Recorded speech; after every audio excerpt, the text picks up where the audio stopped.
what's happening to YouTube?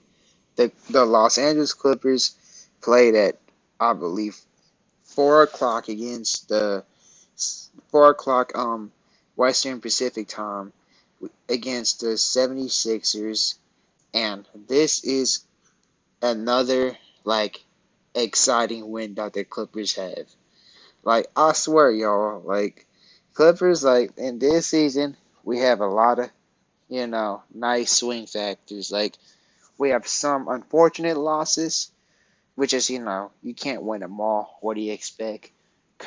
Kawhi Leonard, the best basketball player in the world, and MVPG are out, so there's pretty much like you gotta do what you gotta do, and it's pretty understandable on what record we're at right now. But like one thing that the Clippers showed is they showed a lot of perseverance, in my opinion. Like, sure, you can always, like, including me, we would all get frustrated in some moments, but moments like these, it is pretty darn amazing, in my opinion. Like we pretty much lost to the Nikola Jokic Denver Nuggets, but then we pretty much bounced back and defeated and Joel Embiid, pretty much I believe the best center in the league, along with Jokic.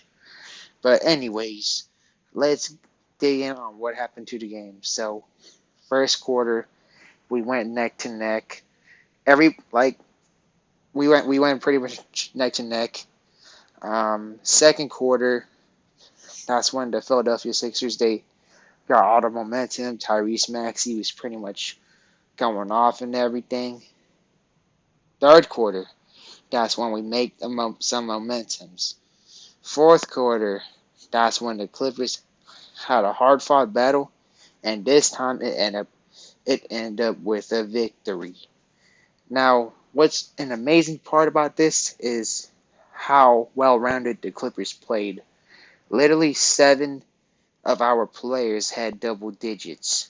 Um, Marcus Morris was pretty key for this game, even though he missed two free throws, which that would have really sucked if we lost this game. But thankfully, we won. But Marcus, please try to make free throws during crunch time if you can. But I mean, hey, we won, and Marcus did ball out, so all good.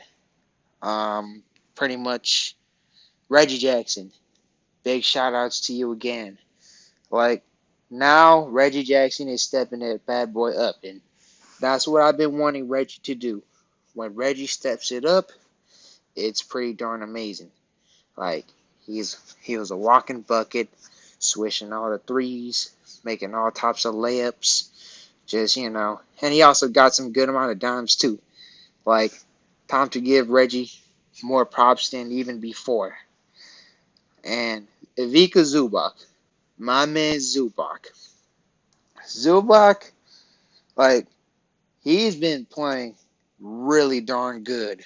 He had some nice, really strong poster, well, not exactly poster dunk, but a really nice dunk that we would definitely not expect from a guy like Zubac.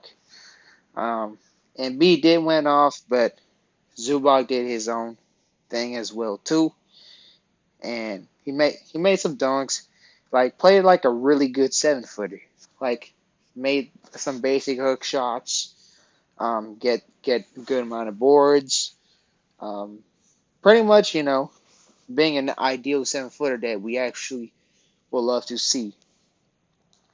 And then who else could I talk about? Isaiah Hornstein brought off the bench energy, and he pretty much kept us in the game. Definitely helped spark the comeback season, and yeah, mainly pretty much brought the energy. Luke Kennard probably, I believe, like in the kind of had some little bit like somewhat of a slump last game. This game kind of a bit, but then Luke Kennard started to find his groove and pretty much also contributed with our some of our scoring. But Reggie Jackson was pretty much the man of the last two games. But it was really actually team orientated. But like I said, Reggie Jackson, he pretty much did all the grind and all the stuff. And we literally came back from a 24-point deficit. And one thing I really noticed is like Doc Rivers, what he's doing with the Sixers, he still did the same thing like how he did with the Clippers.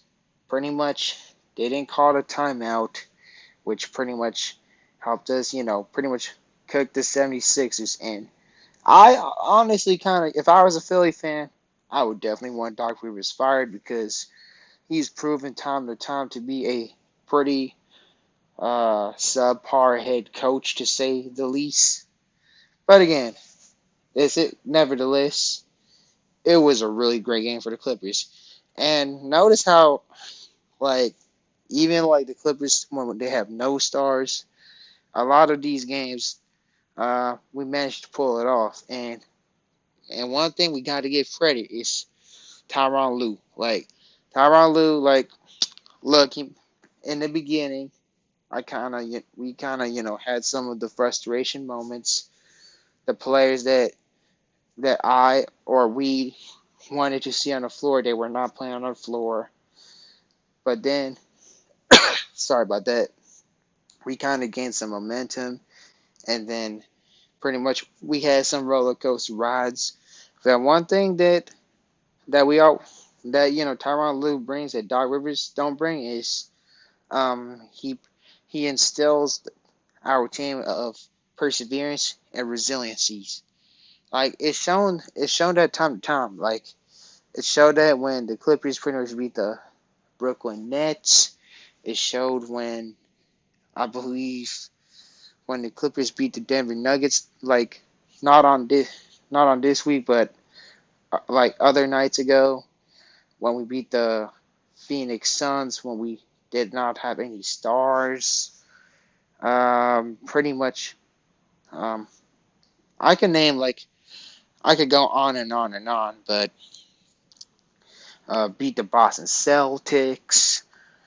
But yeah, like Tyronn Lue has shown that he is capable of sometimes getting leading a team to win games, and eventually when our stars come back, eventually lead us to win the championship.